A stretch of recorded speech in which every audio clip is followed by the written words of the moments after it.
You're on camera.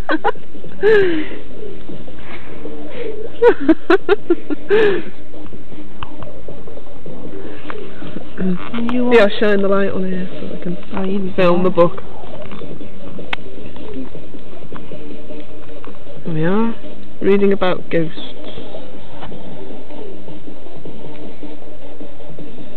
Poltergeist.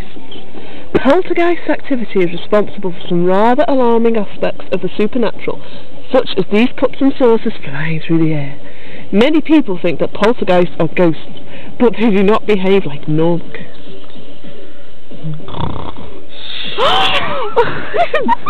I'm boring. Calm down, calm down.